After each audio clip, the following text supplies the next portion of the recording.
This is Carl Ackerman, host of Journeys of the Mind, which is a part of ThinkTech Hawaii, run by that Mensch J. Fidel.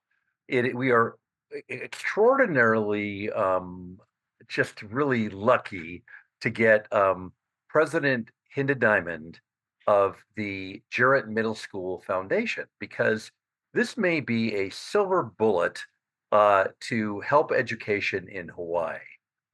Good afternoon, Hinda. Hi, Carl. Let me ask you the first question. What does the foundation do, the Jarrett Middle School Foundation, to help the kids and help the teachers and help that wonderful principal at Jarrett Middle School, Reed Kuba? Foundation's mission is to help the kids at the school, help the school itself, and try and offer things that otherwise would not be offered through the Department of Education. So the extra goodies, so to say. Tell me, what are those extra goodies and how do they apply? I mean, when you give monies to the school or gifts to the school based on the foundation, Yeah. what do the kids receive? Or teachers, I may say, or staff? Well, let's start with the kids. The students, and when I say goodies, it's not that it's necessarily luxurious. It might be a tuba for the school band, the middle school band. It might be a flute, might be repairing a tuba, ranging from that to sending kids to Camp Erdman, where they have bonding experiences and they have, this is for the sixth graders especially, a chance to meet their other sixth graders coming from elementary school. Sometimes middle school's scary for them. A lot of the kids come from impoverished areas. We're in Palolo and there's two public housings right nearby that a majority of the student population comes from, and they can't afford things. So maybe going, actually even shoes, going on a field trip. We can buy shoes. We've bought tickets for their banquet for kids and funded, let's just say, buses going to field trips. We just had a chance to take the kids to Iolani School for a basketball tournament that's coming up. And so we voted as a foundation and we raised the money that we raised is helping to pay for the bus to take them there. These are all marvelous ventures. Now, I know that Reed Kuba is not a voting member on your board. He's sort of ex officio. And but does he come to you and ask you for certain things that would help out the Jarrett Middle School kids? Dr. Kuba, our principal, comes to us, yes, but technically it's supposed to also be coming from the staff writing a request as to what they would need that they couldn't get otherwise. And Dr. Kuba screens the requests. And if he couldn't find a way to pay for what's being asked for, then he'll come to the foundation. Are there celebratory events, meaning are there events that where Dr. Kuba wants to celebrate the teachers at his school, reward them in a minor way? Does the foundation play a part in all that? Yes, I reward them. I guess that's an interesting word. But definitely, we as a foundation and me as a president, I'm a big proponent of public schools, and the teachers are what makes a school. So, what use whatever word you want, but we do help in terms of making the teachers. Last year, I personally baked cookies and we made little thank yous around holiday time, but we've also given the teachers a lunch and come to talk to them about what the foundation does. Some of them are new. There's 7 new teachers at the school, to let them know that we are there for them and therefore we are there for the students. Do you think members of your foundation board get to know Jarrett Middle School? And I'll follow up with another question after you answer this one. Well, yes. And actually, some of them have been, and one is currently an alumni. So they know from having attended the school. Then also, we have something I'm really proud of because I started it, which was or is lunch with the students. So twice a year, we're having the foundation members that are available during the day, during the kids' lunchtime, come and have lunch with the kids. So they get to see and meet the kids that they're actually working to support. And then there's also something called Jarrett Today, which is once a year where people are invited to come. Everybody, anybody who wants to come can contact the office Jarrett, today we'll have a meeting in the library. Dr. Kuba will explain about the school and what the successes have been, and then a student or two will take the kid, take the a student or two will take the attendees around the school and give them a tour. And then the kind of the crown jewel at the end of the school year is the after school program has um a musical that they put on, and this year it's gonna be Cinderella, and everybody's invited to come to the musical to see how the kids put their talents to use with the after school program. Are there many students involved with this drama production? Because that's you hear about Honolulu Theater for Youth, what a wonderful program that is, but you rarely hear about public middle schools performing theater. So this is really interesting. So is there a large contingent? I'm gonna brag about Jarrett Okay. because there is a program, it's called the All-Stars, and at Jarrett, it's called the Kulia All-Stars. It was actually founded by Arnold Schwarzenegger in California for Um, schools that have high poverty levels, and Jarrett was one of them, one of only, I think, 7 in the state. Now there's more, but it's up to the staff to determine what the activities are. And the staff at this school, Jarrett, has made the last number of years one of their focuses to be the musical. So about one third of the school population goes to the after school program. It's totally free. There's 275 kids in the school right now.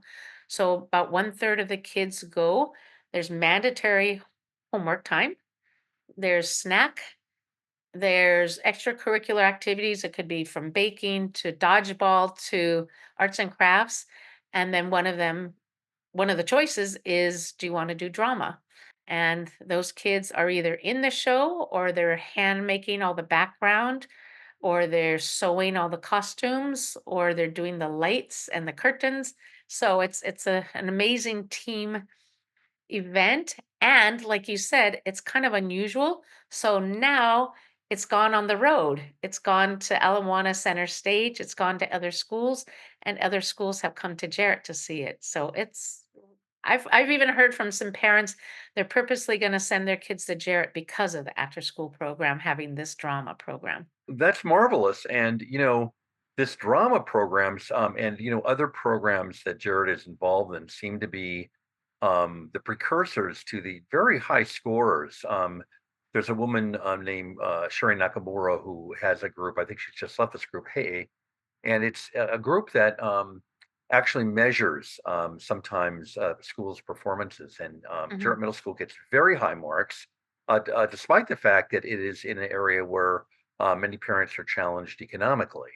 Right. And so it shows that, a good principal and a foundation dedicated to the school. And what's really remarkable about what you're saying is that then you have 11 members of your board. I know that there are 11 members of your board, and that they have their eyes on the school too. So you're getting people in the community involved besides the PTA. Before I get into the fundraising things that you have to do, let me ask you about yourself because this is Journeys of the Mind.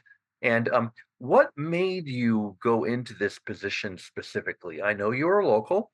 You might want to mention where you went to school, and what made you the kind of perfect person to be the president of this board, especially in Palolo Valley? I'm a local girl, and actually, I grew up only a few miles from here in Palolo. I live in Palolo, and I have 2 children that are now in their 20s that attended Jarrett Middle School. So that was kind of a while ago, but I fell in love with the school because I'm a social worker by profession, but also a social worker in the sense that I just love the kids. I love the smiling faces. I love that they're overcoming hardships. It's just the nicest group of people you'll ever want to meet for students.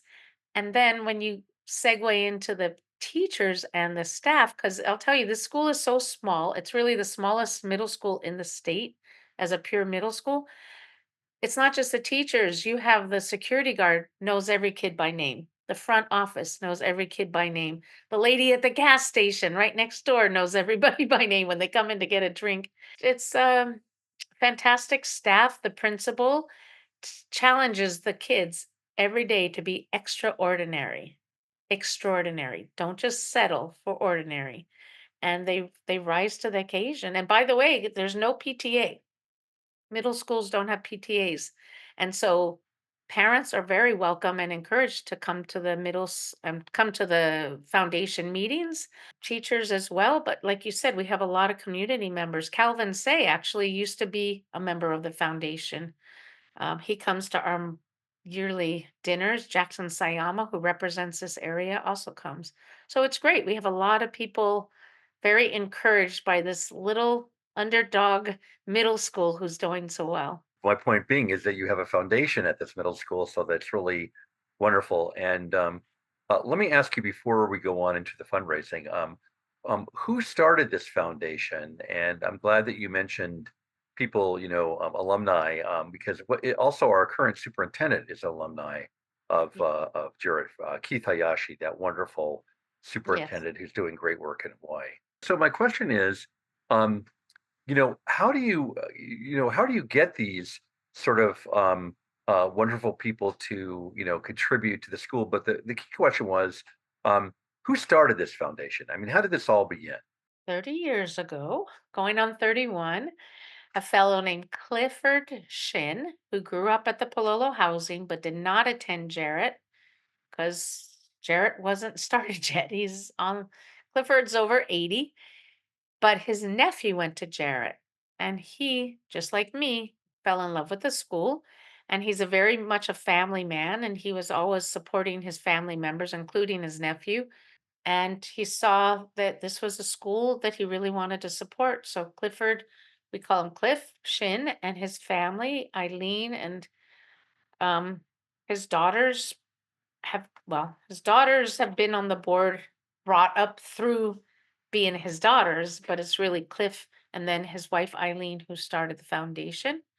A wonderful man named Owen Nakau, who's a minister at a church in Palolo Valley, has been Cliff's right hand man for many, many, many years. And they kind of took turns being either president or vice president over the years. How do we get people onto the board? It's a lot of it is word of mouth over the years. There've been a lot of people from Palolo, people that have also attended Jarrett, and then people move on and new people move in to the foundation. And so at this point, there's 11 members, as you said. So we have a president, myself, two vice presidents, Katie Parsons, and then Clifford Shin stayed on. And we have treasurer and we have two secretaries, and it's a good group of people. So anybody's welcome to give me a contact or a call through the school, and I'd be happy to tell people about the foundation. Okay, well, now we get into a deeper question because it has to do with finance. So I Mm, know you raise money, and I know that you raise money, for example, by doing different events like parking for the boxing that occurs in Palolo Valley and in the park, yeah, which is really, really, I mean, small events like this, and also for some of the temples that have lawn very dancing. yeah, various events, and you raise money that way. But you have a banquet every year, and what do you do? And I know it occurs at the Japanese Cultural Center. What do you do in order to um, raise money? I mean, I think it's the Jared equivalent of the Punahou Carnival. So, what do you do in order to prepare for this banquet? And what kind of activities go on at this huge fundraising opportunity? Yes, every year for the last 30 years, except for COVID, it's been in November. It's going to happen again next year, November. To prepare for it, we need a banquet chairperson. We have a lot of moving parts. I was on the committee. I did not know how many moving parts, but there's a lot. So to raise money, it's actually a small charge for the dinner, very low increase from the cost for the cultural center charging us. So we make about, well, I don't know, with all the expenses, maybe $30 a person or so. And then we ask the community members to contribute for silent auctions. We also have this year, for the first time, we did these boxes instead of silent auction for certain items. You buy raffle tickets and you put the raffle tickets into the boxes. And then we have a money raffle, which is what they call a 50-50 raffle. So you put in money, and at the end of the dinner, a number is pulled out, and the person who pulled out the number gets 50% of whatever was raised.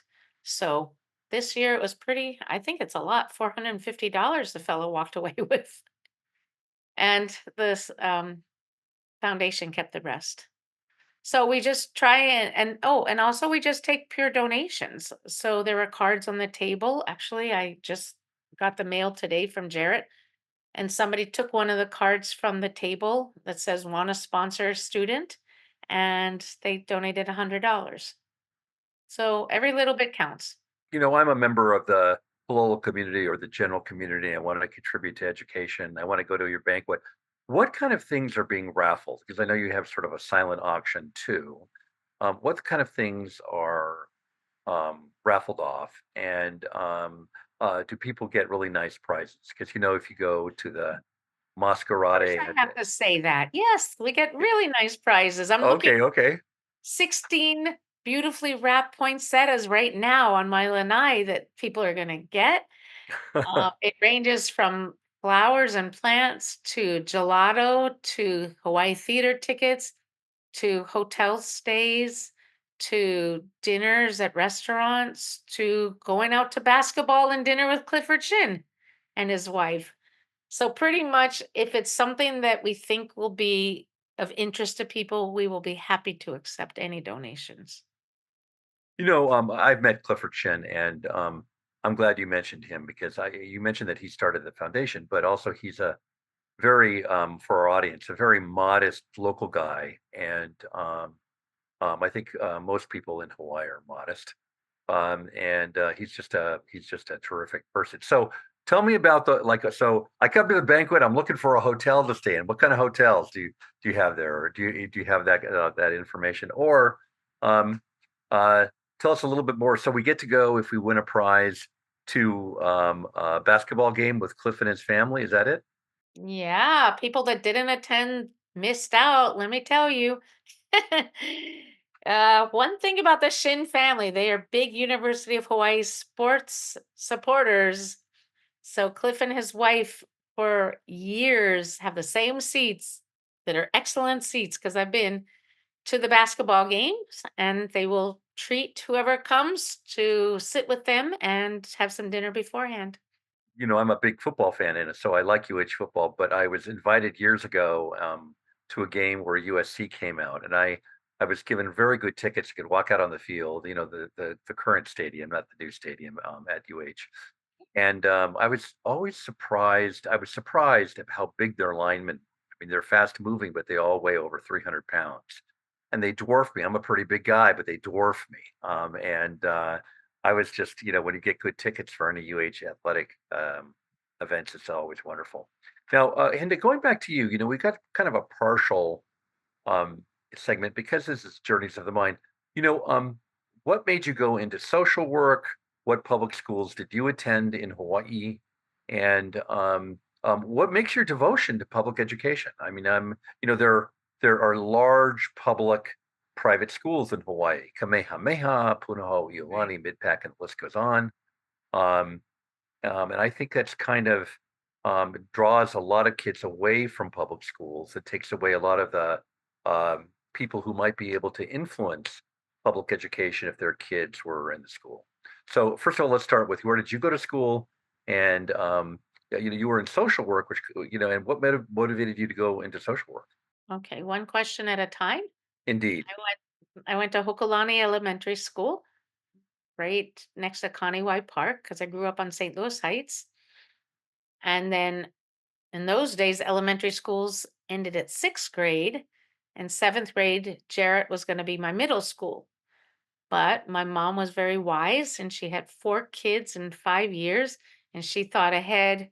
Oh my gosh, I don't want to schlep kids here, there, and everywhere.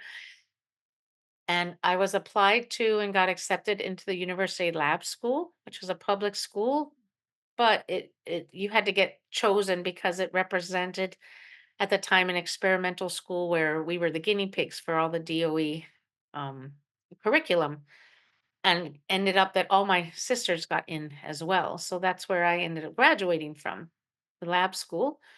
Now it's a charter school, but that's a different story. It was a public school back then. I always knew I wanted to go into social work. I have kind of a bleeding heart for a lot of people. I always want to help people, and I always root for the underdog, so to speak. And I just knew that I wanted to go into helping profession. So I work for child welfare services on the mainland, and I work for child welfare services here, so which is Department of Human Services.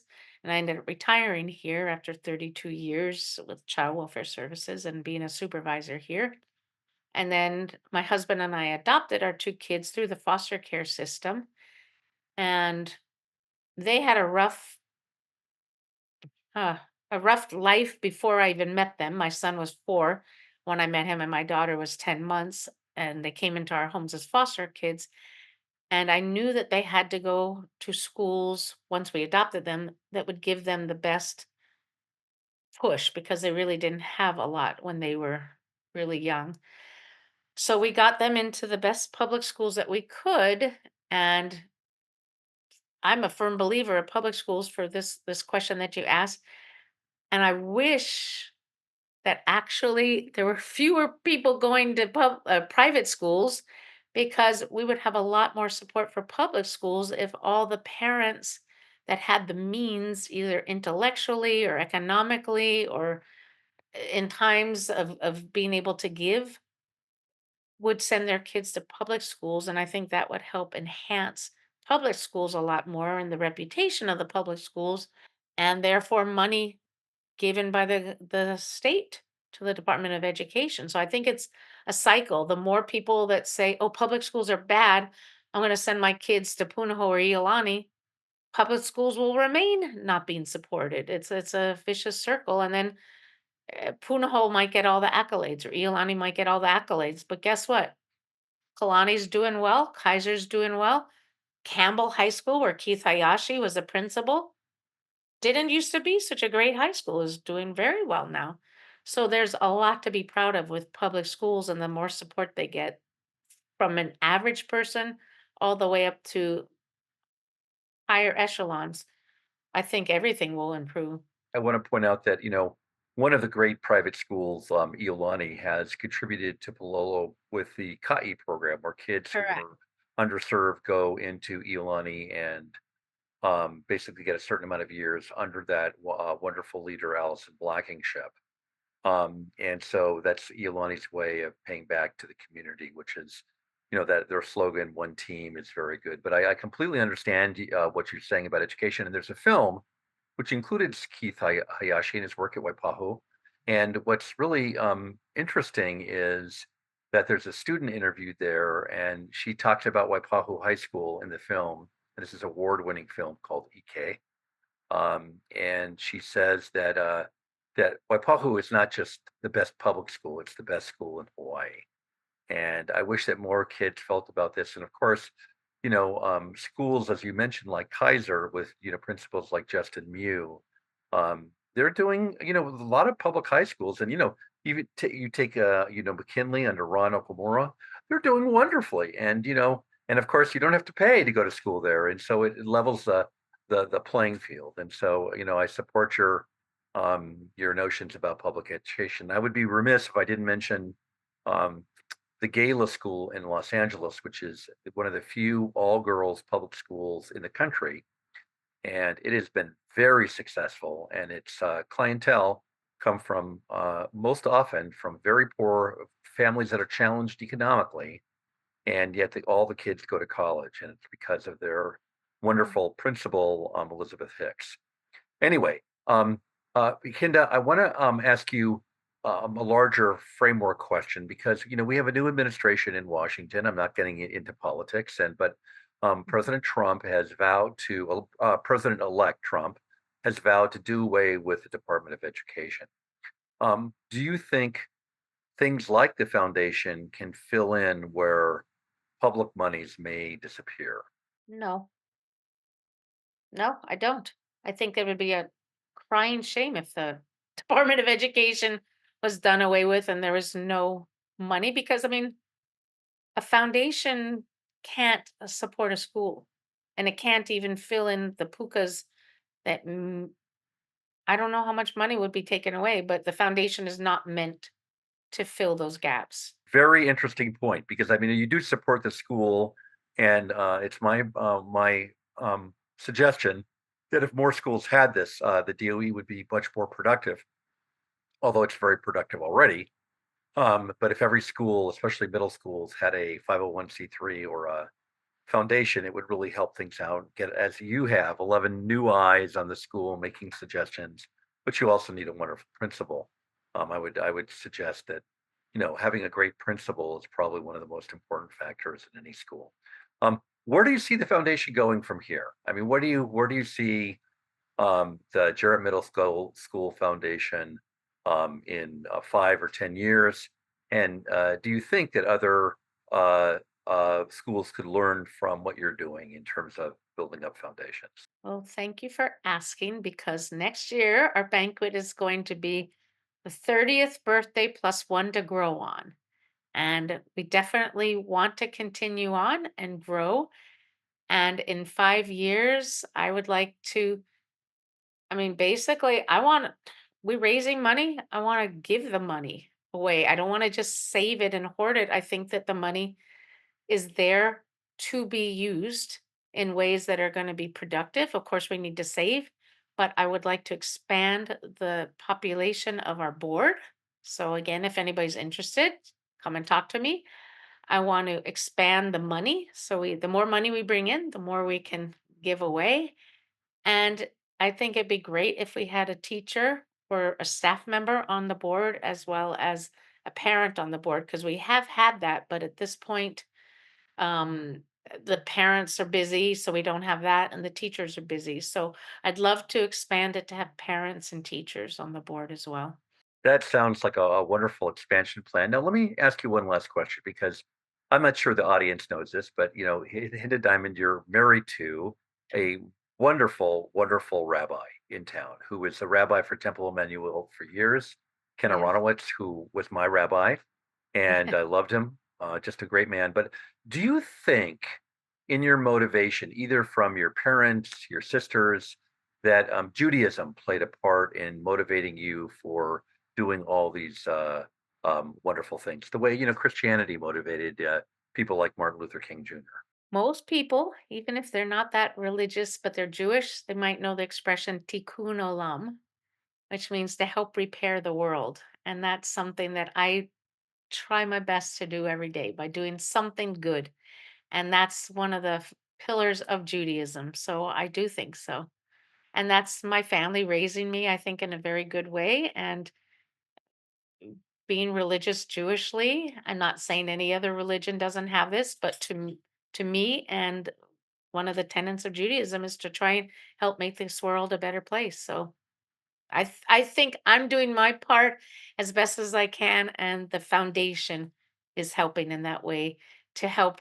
I mean, because we're making the world a better place by helping these students that are going to be better citizens in our community, hopefully. So it's definitely not going into a vacuum. These kids are going to grow up and be our neighbors and our teachers, hopefully, contributing successfully to the world. So I'm proud. You're making me smile.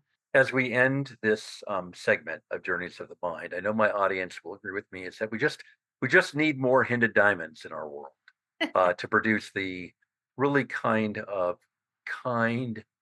framework to all of us, both in Hebrew Right. and in English. So let me say thank you, Hinda Diamond.